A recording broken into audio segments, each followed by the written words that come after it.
Welcome to my first video on tips and tricks for graduate school. In this series, I will talk about things that I wish I had known when I was in graduate school that will hopefully save you some time. In this video, I'll be talking about MATLAB, specifically using MATLAB to generate plots that you are preparing for publication in a peer-reviewed journal, and doing it in an efficient way and in a way that you'll be able to change a lot easier whenever those peer reviews come back. I have about 10 years of experience in MATLAB, a little bit over 10 years, but I'm not a certified expert and I don't know everything. If I miss something or if there's a tip or a trick related to this video that you think would be helpful, feel free to add that in the comment section below so that everybody can benefit. All right, let's jump into the video. So first, I have to apologize because I'm going to be using a remote desktop for this video. So there's going to be sort of two desktops here, and I apologize for the confusion. I also assume in this video that you have experience with MATLAB. Not a ton of experience, but enough to know sort of the basics. But there's a few things I'll point out straight away that you may not know. The first is not only can you make a comment using the percent sign, but if you use a second percent sign, you then create a section. And you can move through sections of code by pressing Control down and Control up. You can also run sections of code by pressing Control Enter. Okay, very useful to know. The second thing is you can also fold sections of code. If this is not enabled for you, go to the Environment tab in the main window, click on Preferences, go to Editor/Debugger, and then down to Code Folding, and make sure you have that Sections option enabled. Okay. Another thing I would, while we're here, that I would advise is to disable automatic suggestions and automatic coding. I personally just don't like it, but if you like it, feel free to keep it. Finally, for colors, if you've never customized your MATLAB colors, you should do that. I personally like a dark background. I think it's a little bit easier on the eyes. Okay? So those are just some quick suggestions. So let's get into making plots.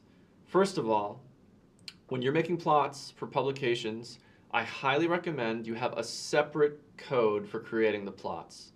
So you might have a code that you use for analysis. You might have multiple analysis codes. In those codes, save metadata. Save whatever data you want to plot into a variable that might be stored locally. Wherever you store it, doesn't really matter. And then create a separate script, and in that script you have all of your plotting functions. Okay? That's going to help you down the road. Also, and this is kind of implied by that comment, don't create a MATLAB figure file and then save that figure file for future editing. You want the generation of your figures to be written line by line in a script. It's going to be way easier to make changes down the road than to open a .fig file and make changes. It's just way less reliable that way. Especially because sometimes the changes that reviewers come back with can be kind of complicated, and so it's much better to do it with a script. So here I have an example script, which I just called example.m, and I've got some sample data loaded into this directory. So I'll go ahead and I'll press Control Enter in this section to load the data for this figure 1. And so you can see in the workspace that we have these variables x and y. They have dimensions, they're vectors with the dimensions 2500 by 1. So this is going to be a line plot. I assume you have some plotting experience, so I'll move kind of quickly.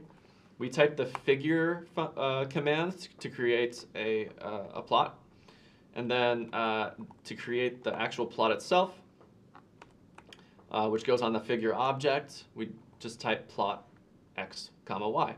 Very simple. So if I press Control Enter, we have our figure. But if you go look at any publications, you'll see that you don't see figures like this. This figure is missing a lot of things. First of all, it's lacking clarity, right? There's just this single line here, and then everything else is near 0. So that is not clear. The background is gray. Usually we want a white background in our publications. There's no labels on the axes, which is not good. And so it just generally doesn't look publication ready. So here I'm going to show you some ways to make your figures look a lot better. So first, let's assign a handle to this figure by typing f1 equals figure. And then I can use the set function to change properties to the figure object, which is stored using this variable f1. So for example, I can change that background color to white. Okay, so I'll press Control Enter and regenerate the figure, and now the background color is white. Excellent. Typically, we might want to change the dimensions of the figure, right? So we can do that using the same set function by just adding a name value argument. So I'm going to add the string position, and then the argument for this property is 4 numbers. So the first 2 numbers describe just the position, like on the screen of the figure. So I'll just use 100, 100. The third number is the width of the figure. So I'll just do, I don't know, 600. And the height would be, let's say, 300. So I'll press Control Enter. And so now you see we have a slightly different size figure.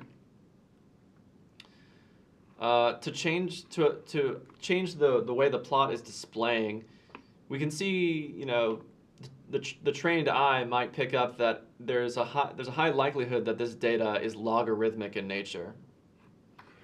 So we can actually, instead of changing our function, which is a plot function, we actually change the properties of that plot. So we can use the set function again. But now the first argument is the handle for the axis or the axes that you want to make changes to. And so a very useful thing to know is this GCA handle. It just grabs the current active axes. So it's GCA stands for get current axes. And then now, for example, I can change the Y scale to being logarithmic. And that should hopefully look a little bit better. And there we go. Now we have a lot more clarity on what we're plotting here. A couple of standard built-in MATLAB functions that are useful for all figures: X label and Y label. For X label, I'm going to use LaTeX syntax. In general, using a LaTeX interpreter with LaTeX syntax is going to make your figures look a lot better. So I'll use math mode. I'll use a capital pi divided by lowercase epsilon. And then I can set the interpreter to LaTeX. And then for my Y label, I'll just copy paste this, and the Y label here is actually a PDF. I'm not going to get into LaTeX in this video, but I will have a separate video that talks about using overleaf and LaTeX for publications. So if I press Control Enter now we get our labels that look a lot nicer. But still the font is pretty small. So let's make that font a little bigger. We do type font size to 16.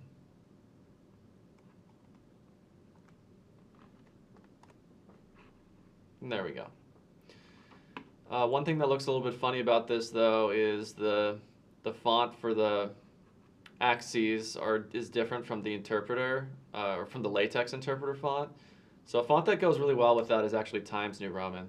So I can set my axes to have font name Times, font size, let's do 14.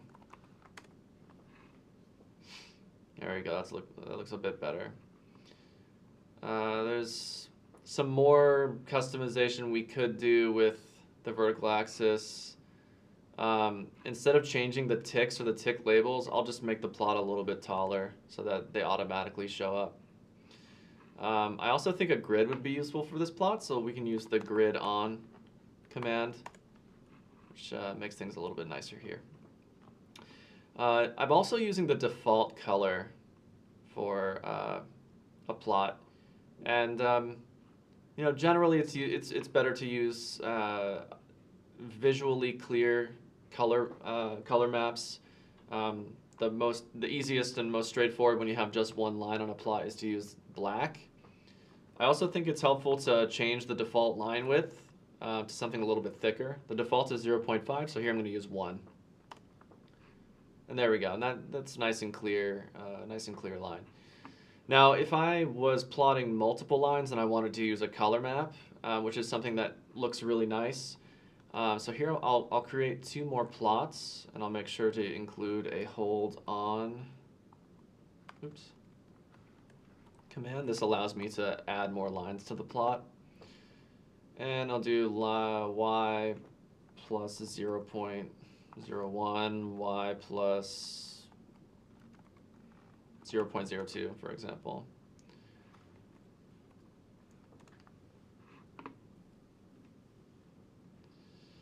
Okay, I'm getting something kind of funny here. Oh, right.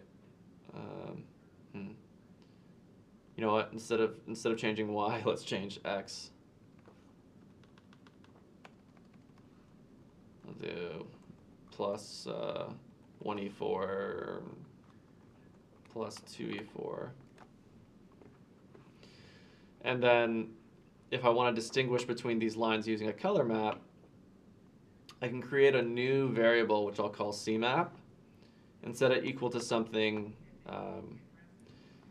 whatever color bar I want. So there's a lot of standard MATLAB color bars, but one of the color bars that I like the most is actually a non-standard color bar called Inferno. If you're interested in finding MATLAB color bars that are non-standard, just go to Google, type in custom MATLAB color bars, and you'll find something. But this one is called Inferno. So I've set that to this variable that I'm calling CMap. So now what I can do is I can specify a color, and then that color will be CMap number 1. Because I have 3 lines, I'll set Inferno equal to 4 because I don't want it to be too bright, so I have an extra. I have 3 plus 1 here for my Inferno color map. Okay, and so actually we'll go ahead and copy paste this color command for all of my plots.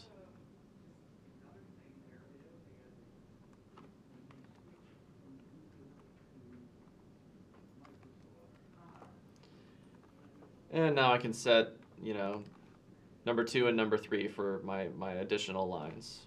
And when I plot that, I get this nice sort of gradient from black to purple to orange. Okay, so that's a popular one, Inferno, but there's all kinds of different color maps that you could use. So, for example, I could use a built-in color map like Spring, and I'll get something like this, right? Or a standard color map like Perula, right? Okay, and so this is looking a lot more professional, a lot more prepared for publication. Okay, so I think I'm going to stop for this video with this line plot, and in the next video I'm going to continue, and we'll talk a little bit about different types of data and creating plots with multiple subplots in preparation for publication.